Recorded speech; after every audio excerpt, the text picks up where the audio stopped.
जहां संसदीय क्षेत्र के 3 दिवसीय दौरे पर लोकसभा अध्यक्ष ओम बिरला स्वतंत्रता सेनानी भैरवलाल काला बादल की जयंती पर कार्यक्रम में शिरकत होंगे और सुबह 11 बजे माल्यार्पण कार्यक्रम में शामिल होंगे। ओम बिरला दोपहर 1 बजे जय मिनेश आदिवासी विश्वविद्यालय में कार्यक्रम आयोजित होगा और दोपहर 3 बजे एलन सत्यार्थ सभागार में आदिवासी जनजाति गौरव सम्मेलन में उपस्थित रहेंगे लोकसभा अध्यक्ष ओम बिरला। वहीं विभिन्न सामाजिक और धार्मिक आयोजनों में भी ओम बिरला शिरकत करेंगे। तो 3 दिवसीय संसदीय क्षेत्र के दौरे पर लोकसभा अध्यक्ष ओम बिरला तो यहां विभिन्न सामाजिक और धार्मिक आयोजनों में शिरकत करेंगे लोकसभा अध्यक्ष ओम बिरला। तो कोटा से इस वक्त की जानकारी सामने आ रही है, जहां 3 दिवसीय दौरे पर ओम बिरला कोटा पर रहने वाले हैं। संसदीय क्षेत्र के 3 दिवसीय दौरे पर लोकसभा अध्यक्ष ओम बिरला स्वतंत्रता सेनानी भैरवलाल काला बादल की जयंती पर इस कार्यक्रम में ओम बिरला सुबह 11 बजे माल्यार्पण कार्यक्रम में शामिल होंगे। इसके अलावा कई सामाजिक और धार्मिक आयोजनों में भी शिरकत करेंगे ओम बिरला।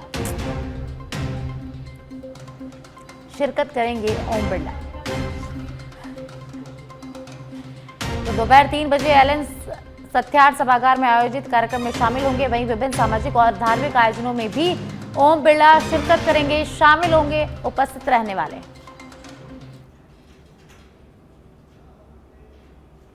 राजस्थान विधानसभा का मानसून सत्र आज प्रश्नकाल के साथ शुरू होगी। सदन की कार्यवाही तारांकित प्रश्नों की सूची में 25 प्रश्न है, तो वहीं अतारांकित प्रश्नों की सूची में 22 प्रश्न है। मुख्यमंत्री से जुड़े विभागों पर आज सवाल जवाब होंगे। वित्त विभाग, संसदीय कार्य, खाद्य नागरिक आपूर्ति, पशुपालन एवं डेयरी, वन विभाग से संबंधित सदन में सवाल जवाब होंगे और सदन की मेज पर अधिसूचनाएं रखी जाएंगी। वित्त, आबकारी, परिवहन एवं सड़क सुरक्षा विभाग की 6 अधिसूचनाएं पटल पर रखी जाएगी। तो वहीं पंचायती राज विभाग की 4, ऊर्जा विभाग की 2 अधिसूचना सदन के पटल पर संबंधित विभागों के मंत्री रखेंगे। तो विधानसभा में आज याचिका लगाई जाएगी। विधायक कैसाराम चौधरी एक याचिका लगाएंगे। पाली के ग्राम कटालिया में कॉलेज खुलवाने की याचिका विधायक मनोज कुमार लगाएंगे। एक और याचिका सादुलपुर में नवीन ब्लॉक आयुर्वेद चिकित्सालय खुलवाने के संबंध में याचिका सदन में लगाई जाएगी। विधायक चेतन पटेल एक याचिका लगाएंगे। पिपलदा से गुजर रही दिल्ली मुंबई एक्सप्रेस के अंडरपास में पानी भरने से किसानों को हो रही समस्या से संबंधित याचिका आज सदन में लगाएंगे। तो विधानसभा का मॉनसून सत्र सुबह 11 बजे प्रश्नकाल के साथ सदन की कार्यवाही शुरू होगी, जिसमें कई अधिसूचनाएं पटल पर रखी जाएंगी। वहीं याचिकाएं भी आज सदन में लगाई जाएंगी।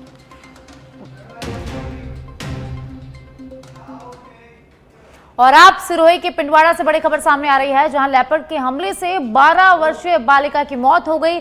रोहिड़ा जोड़ उत्तमेश्वर महादेव के पास की एक घटना बताई जा रही है। बीती रात लेपर्ड ने गले से दबोचकर बालिका पर हमला किया और बालिका की मौके पर ही दर्दनाक मौत हो गई। मृतका की विमला के रूप में पहचान हुई है। धनारी के पास लगातार लेपर्ड का मूवमेंट देखा गया है और इसके साथ ही ग्रामीणों में दहशत का माहौल है। तो सिरोही के पिंडवाड़ा से खबर है, जहां लेपर्ड ने एक 12 वर्षीय बालिका पर हमला किया और जो बालिका है उसकी मौके पर ही मौत हो गई है।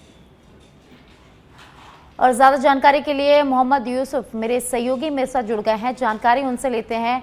यूसुफ, पिंडवाड़ा में जो लेपर्ड है उसने 12 वर्षीय बालिका पर हमला किया है और बालिका की दर्दनाक मौत हो गई है, क्या कुछ पूरा मामला है? जी बिल्कुल साक्षी, ये पिंडवाड़ा तहसील के रोहिड़ा थाना क्षेत्र के जोड़पल्ली का मामला है, जब बीती रात एक लेपर्ड ने 12 वर्षीय बच्ची पर हमला कर दिया, जिसकी दर्दनाक मौत हो गई। वहीं परिजन शव को लेकर आज सुबह रोहिड़ा अस्पताल पहुंचे हैं। वहीं पुलिस ने शव को कब्जे में लेकर रोहिड़ा अस्पताल की मोर्चरी में रखवा दिया है। वहीं एक अभी फिलहाल एक नया अपडेट आया है, फिर एक जो लेपर्ड ने है एक युवक पर हमला करा है, लेकिन ग्रामीणों ने किसी तरह से उसकी जान बचाई है। जी साक्षी। जी बहुत बहुत शुक्रिया यूनुस।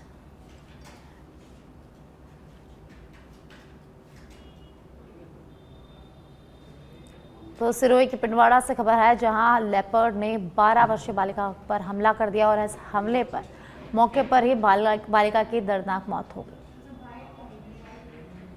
राजधानी जयपुर के राजकीय उच्च माध्यमिक विद्यालय द्वारकापुरी में शिक्षा एवं पंचायती राज मंत्री मदन दिलावर ने अचानक औचक निरीक्षण किया, लेकिन स्कूल की हालत देखकर मंत्री खुद हैरान और नाराज रह गए। निरीक्षण के दौरान स्कूल की शिक्षा व्यवस्था की गंभीर खामियां सामने आई। निरीक्षण के दौरान एक शिक्षक मोबाइल पर गेम खेलते हुए पाए गए।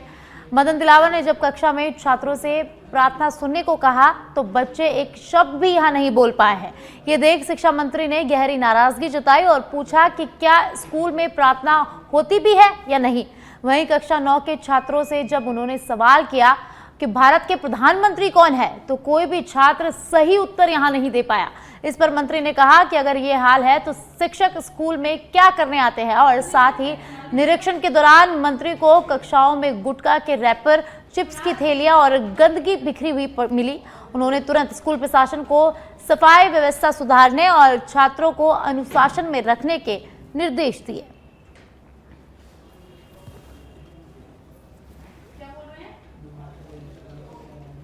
तो जयपुर के एक विद्यालय में शिक्षा मंत्री मदन दिलावर अचानक औचक निरीक्षण करने पहुंचे, जहां शिक्षक मोबाइल पर गेम खेलते पाए गए। वहीं स्कूल में गंदगी बिखरी पड़ी गई और वहीं जब मंत्री ने बच्चों से पूछा कि देश का प्रधानमंत्री कौन है, देश के प्रधानमंत्री का नाम क्या है, तो वहां एक भी छात्र या सही उत्तर इसका नहीं दे पाया, जिसके बाद मंत्री मदन दिलावर ने काफ़ी नाराजगी विद्यालय पर जताई है। वहीं सफाई व्यवस्था सुधारने के भी विद्यालय को निर्देश दिए गए हैं।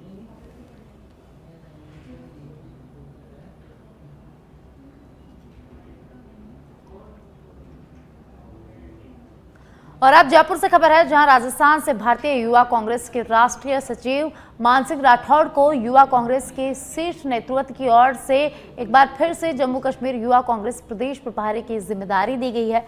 भारतीय युवा कांग्रेस के राष्ट्रीय अध्यक्ष जम्मू कश्मीर से ही आते हैं। मानसिंह राठौड़ की ओर से जम्मू कश्मीर में युवा कांग्रेस संगठन के लिए किए गए बेहतरीन प्रदर्शन और सफल संगठन संचालन के लिए पार्टी की ओर से उन पर एक बार फिर विश्वास किया गया है। अभी भी युवा कांग्रेस प्रदेश प्रभारी जम्मू कश्मीर में बाढ़ राहत बचाव कार्यों में लगातार जुटे हुए हैं, लगातार काम कर रहे हैं।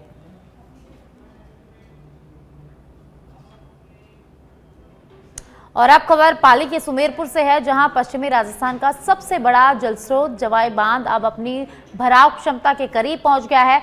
जवाई बांध का गेज 58.15 फीट दर्ज किया गया है, जबकि बांध की कुल भराव क्षमता 61.25 फीट है। इस प्रकार बांध अब केवल 3 फीट खाली रह गया है। जल संसाधन विभाग के अधिशासी अभियंता राज भवरात ने बताया कि बांध में इस समय 6522.40 MCFT पानी उपलब्ध है। सहायक से ही बांध से लगातार पानी की आवक जारी है और इंद्रदेव की मेहरबानी से वर्षा भी बनी हुई है। इसके चलते जवाई बांध में तेज गति से पानी की आवक हो रही है। सुमेरपुर डिवीजन में कुल 13 बांध है, जिनमें से 5 बांध पहले से ही ओवरफ्लो हो चुके हैं और अब क्षेत्र का सबसे बड़ा बांध जवाई भी ओवरफ्लो होने की कगार पर है। बांध में हो रही अच्छी आवक से किसानों और जिले वासियों में खुशी की लहर देखी जा रही है।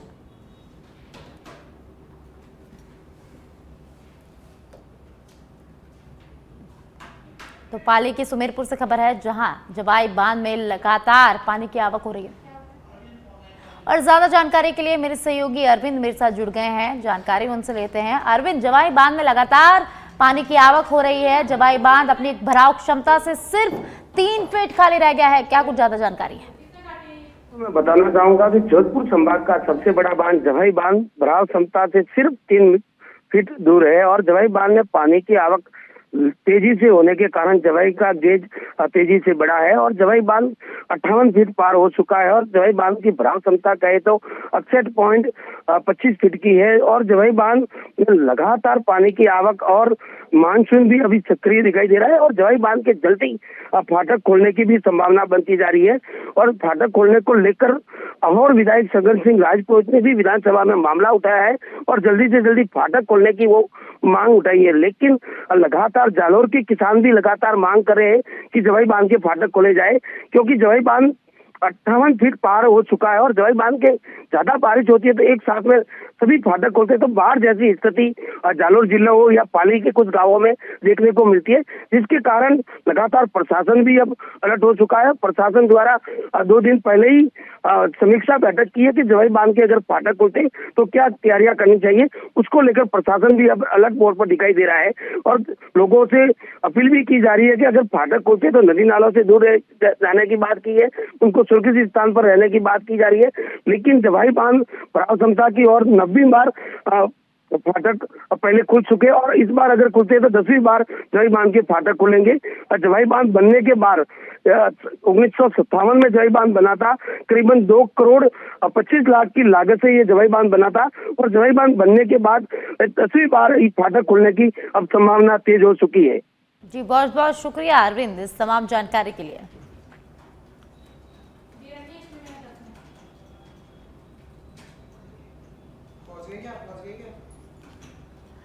तो पाली के सुमेरपुर से खबर है, जहां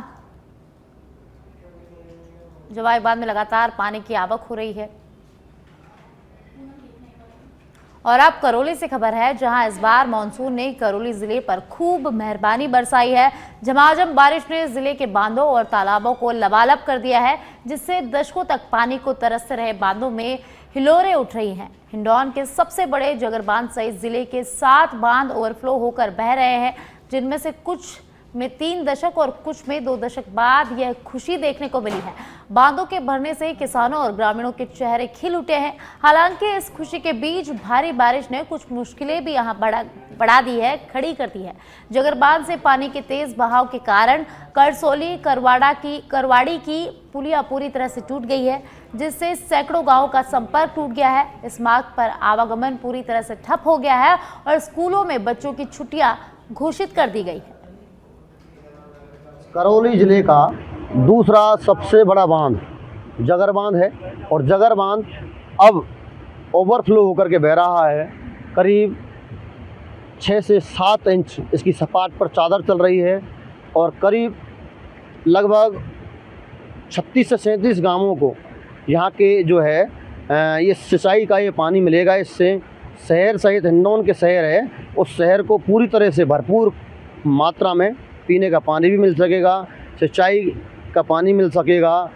30 फीट भराव क्षमता वाले इस बांध का निर्माण जब हुआ था तब लोगों ने उम्मीद करी थी कि हमें यह बांध लाभदायी होगा, लेकिन आज बरसों बाद उनकी खुशी का ठिकाना नहीं है। यहाँ के लोग हैं मेरे साथ, यहाँ के ग्रामीण हैं, कुछ लोग हैं, उनसे मैं बात करना चाहूँगा। हमारे यहाँ के सीरा ठेकेदार हैं करसोली के, समाज सेवी भी हैं, उनसे पूछना चाहूँगा कैसा लग रहा है आपको? झमाझम होकर बरस रही है। हाँ, हमें यहाँ पर ठिकाना थोड़ी है सर, बहुत खुशी की लहर है और 30 साल बाद हमारी नदी चालू हुई है। यहाँ बच्चे से लेकर और बूढ़े तक सबको खुशी की लहर है। पर एक बात का दुख भी है सर हमें, क्योंकि हम शासन प्रशासन से पिछले 1 साल से कहते आए हैं कि हमारा ये रोड को पुलिया बनाई जाए और इसमें पाइप डलवा के रास्ता बंद ना हो, क्षतिग्रस्त ऊंची पुलिया बनवाई जाए। हाँ, ऊंची पुलिया बनवाई जाए। और रही बात उसकी, आज अगर ऊंची पुलिया बनती तो हमारे करीबन 100 गांव बसे हुए हैं इधर। मैं काटूंगा इनकी बात को। कारवाड़ी जिस जगह हम खड़े हैं वो जगह है करसोली से और कारवाड़ी जाने की एक पुलिया है जो इस जगर बांध से जो पानी का बहाव क्षेत्र है उसको क्रॉस कराता है और वो पुलिया आज पूरी तरह से क्षतिग्रस्त हो गई है। मैं दिखाना चाहूँगा, एक बार कैमरामैन से कहूँगा एक बार दिखाएं इस पूरे नज़ारे को, कैसा यह हाल है। 2 जगह से पुलिया पूरी तरह से टूट चुकी है और टूटने के बाद जो हालात हैं वो आप देख सकते हैं कितने भयावह हैं। भयंकर तरीके से जो पानी आ रहा है वो जगर बांध से और जटनंगला की तरफ फ्लो करके जा रहा है, बहुत भयंकर मात्रा में पानी आ रहा है। और मैं एक बार फिर बात करना चाहूँगा जगर शेरा जी से। हाँ शेरा जी बताएं। करीब 1 महीने तक 2 महीने तक अगर ये रोड नहीं बना और ये नदी ऐसे ही चलती रही तो हमारे करीबन 50 गांव के बच्चे स्कूल हिंडौन सिटी और प्राइवेट स्कूल हैं उनमें पढ़ने जाते हैं। तो वो उनकी पढ़ाई एकदम बाधित हो ठप जाएगी। हाँ। मेरे साथ हैं यहाँ के जो है उप सरपंच हैं मेरे साथ यहाँ के शेर सिंह जी हैं। तो मैं उनसे पूछना चाहूंगा भाई क्या व्यवस्था है यहाँ सरकार की तरफ से, आपके अपने पंचायत की तरफ से कुछ कहा है नहीं कराया सरपंच को पता? व्यवस्था साहब हमने कई बार प्रशासन को अवगत कराया है कि ऐसे एक साल पहले ही ये पुलिया क्षतिग्रस्त हो गई थी, ठीक है। फिर एकदम वर्षा का भाव आया और फिर दोबारा से क्षतिग्रस्त हो गई है और प्रशासन को पूरी बातें अवगत करा दी गई हैं। बच्चे स्कूल से वंचित हो रहे हैं। करीब 15-20 बसें आती हैं इधर से, तो वो पूरी बंद हो चुकी हैं, तो बच्चों की पढ़ाई भी वंचित हो चुकी है सर। क्या चाहते हैं अपन? आज देखो खुशी का तो मौका है ही, क्योंकि जगर बांध 30 वर्ष के बाद छलका है, तो खुशी का मौका है, लेकिन गम कुछ है। उन गमों को लेकर हम ज्यादा बात नहीं करेंगे, क्योंकि पानी है तो गम के जीवन है सर, खुशी भी है, जल है तो जीवन है। हाँ। लेकिन कुछ गम है, लेकिन आसपास के कुछ लोगों को है, थोड़ी सी परेशानी है। इसको गम है सर, बच्चों की पढ़ाई खराब होगी करीबन जब तक अगर कुछ यहाँ की व्यवस्था अगर शासन प्रशासन नहीं करता है, तब तक हमारे करीबन 50 गांव के बच्चे इधर से इस रास्ते से गुजरते हैं। आम आदमी शहर के लिए गुजरता है अपना राशन पानी लेने के लिए, हर प्रकार से दुखी आदमी हमारे करीबन 50 गांव के लोग हैं, और हमारे किसी ने सुनवाई नहीं करी, तो हमें बांध का बहुत बड़ा दुख छलक रहा है। हाँ, बांध छलक रहा है, पानी आ रहा है, लगातार निकासी जारी है। भरपूर बारिश का अलर्ट राजस्थान सरकार की ओर से जारी किया गया है। लगातार बारिश हो रही है, कॉजवे से पानी निकल रहा है, लोग चिंतित हैं, परेशान हैं, लेकिन चिंता भरपूर पानी की थी, वो पूरी हुई। आज लोग जिंदगी की एक अच्छी सांस ले रहे हैं, खुश हैं। मैं ओम प्रकाश सुमन, सच वे धड़क न्यूज, हिंडौन सिटी। 16वीं राजस्थान विधानसभा का मानसून सत्र प्रश्नकाल के साथ सदन की कार्यवाही शुरू होगी। तारांकित प्रश्नों की सूची में 25 प्रश्न है, तो वहीं अतारांकित प्रश्नों की सूची में 22 प्रश्न है। और आज मुख्यमंत्री से जुड़े विभागों पर सदन में सवाल जवाब होंगे। तो आज सुबह 11 बजे सदन की कार्यवाही शुरू होगी और आज विधानसभा में 3 विधेयक पारित कराए जाएंगे। और ज्यादा जानकारी के लिए विधानसभा के बाहर से पॉलिटिकल एडिटर लाल सिंह फौजदार मेरे साथ लाइव जुड़ गए हैं, उनसे जानकारी लेते हैं। लाल सिंह जी, सुबह 11 बजे सदन की कार्यवाही शुरू होने वाली है, तो आज की कार्यवाही में क्या कुछ महत्वपूर्ण रहने वाला है?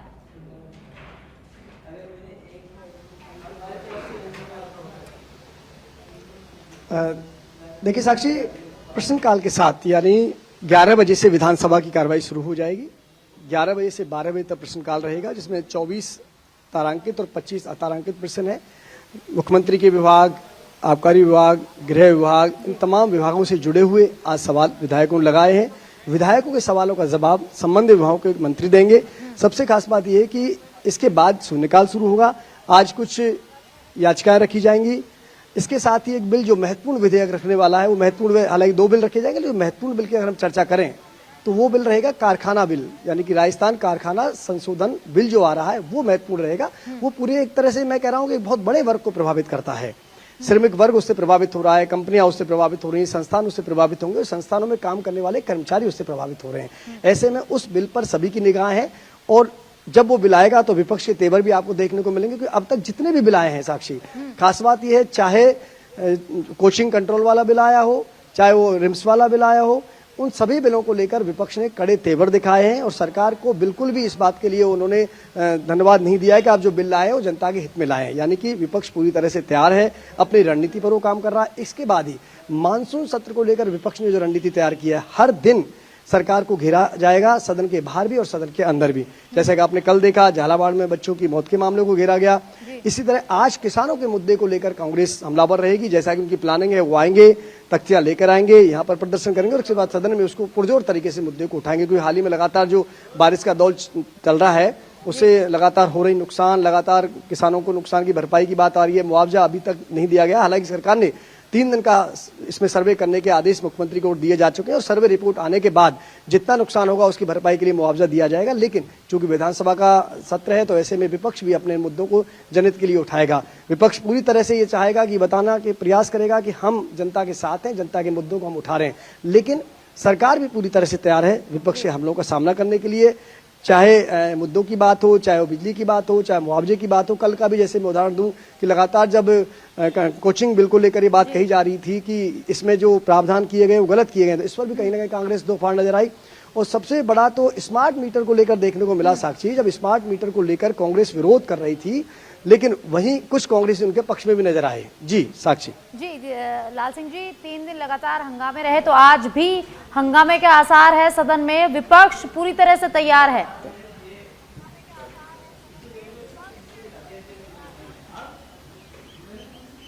देखिए साक्षी, बिल्कुल इसमें कोई दौरान नहीं, जैसा मैं कह रहा हूँ, ये रणनीति के तहत विपक्ष काम कर रहा है, खासकर कांग्रेस काम कर रही है कि कैसे हर दिन एक नए मुद्दे के साथ सदन में जाया जाए। पहले सदन के बाहर प्रदर्शन किया जाए ताकि मीडिया का ध्यान खींच सकें, और इसके बाद सदन के अंदर पुरजोर तरीके से उस मुद्दे को लेकर अपनी मांग उठा सकें। पूरी रणनीति के साथ विपक्ष आ रहा है, और उनकी रणनीति आप देख रहे हैं, 2 दिन से लगातार तीसरा दिन है, मानसून विधानसभा सत्र का तीसरा कार्य दिवस है, तीसरे दिन विधानसभा चलने वाली है। ऐसे में आज, जैसा कि मैंने कहा कि जब हमारी कल कुछ कांग्रेस के नेताओं से बात हुई थी, तो उनका कहना था आज हम कांग्रेस के तमाम विधायक किसान का मुद्दा उठाएंगे।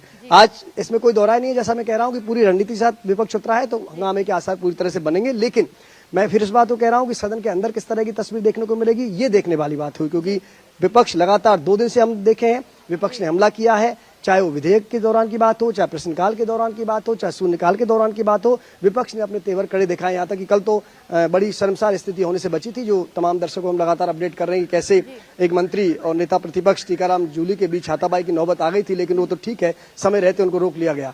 तो ऐसे में आज क्या तस्वीर रहती है, ये भी देखने वाली बात होगी। जी बहुत बहुत शुक्रिया लाल सिंह जी इस तमाम जानकारी के लिए।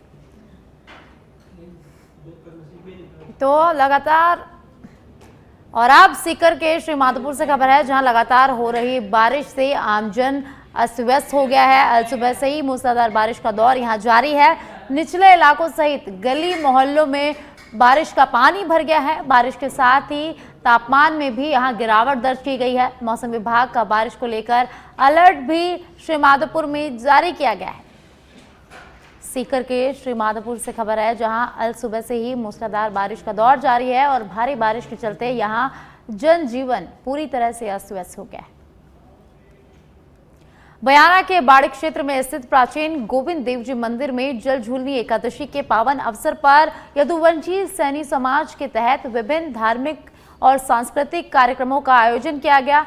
इस अवसर पर मंदिर में भक्ति और उत्साह का माहौल रहा, जिसमें सैकड़ों श्रद्धालु शामिल हुए। कार्यक्रम की शुरुआत मंदिर के महंत पंडित रंबो शर्मा के तहत भगवान गोविंद देव जी के पवित्र स्नान से हुई। इसके बाद भगवान का फूलों से आकर्षक श्रृंगार किया गया और उन्हें पालने में झूला झुलाया गया। सैनी समाज ने सामूहिक रूप से हवन यज्ञ का आयोजन भी यहाँ किया, जिसमें 12 गांवों के सैनी समाज के लोगों ने उत्साहपूर्वक भाग लिया। आज बहुत सौभाग्य के दिन है कि आज एक जल झूलनी एकादशी 11 को आज श्री ठाकुर जी का डोला निकाला जा रहा है। आज पूरा हमारा सकल समाज यदुवंशी सैनी समाज आज भीतरवाड़ी से निकल कर डोला और छोटे बाजार, गांधी चौक, छोटा बाजार और छोटा बाजार से पुरानी मंडी में होकर और ईदगाह पर जाकर। और चलिए आगे बढ़ते हैं। नागौर से आरएलपी सांसद हनुमान बेनीवाल के पुलिस पर की गई विवादित टिप्पणी का मामला अब तूल पकड़ता जा रहा है। बिदासर कस्बे में स्थानीय लोगों ने बेनीवाल के खिलाफ जमकर प्रदर्शन किया। लोगों ने पुलिस प्रशासन के पक्ष में एकजुट होकर सांसद की टिप्पणी की यहां कड़ी निंदा की। जानकारी के अनुसार हनुमान बेनीवाल तेजा दशमी के अवसर पर बिदासर में आयोजित जागरण कार्यक्रम में शामिल हुए थे, और इस दौरान मंच से भाषण के दौरान उन्होंने स्थानीय थाना अधिकारी कैलाश यादव और एक पुलिस कांस्टेबल को मंच से नीचे उतार दिया, और इसके साथ ही राजस्थान पुलिस पर अमर्यादित टिप्पणी करते हुए उन्होंने कहा कि आधे से ज्यादा पुलिसकर्मी नशे में रहते हैं। अब इस टिप्पणी से नाराज स्थानीय नागरिकों ने थाने तक रैली निकालकर विरोध प्रदर्शन किया और मुख्यमंत्री के नाम एक ज्ञापन भी सौंपा।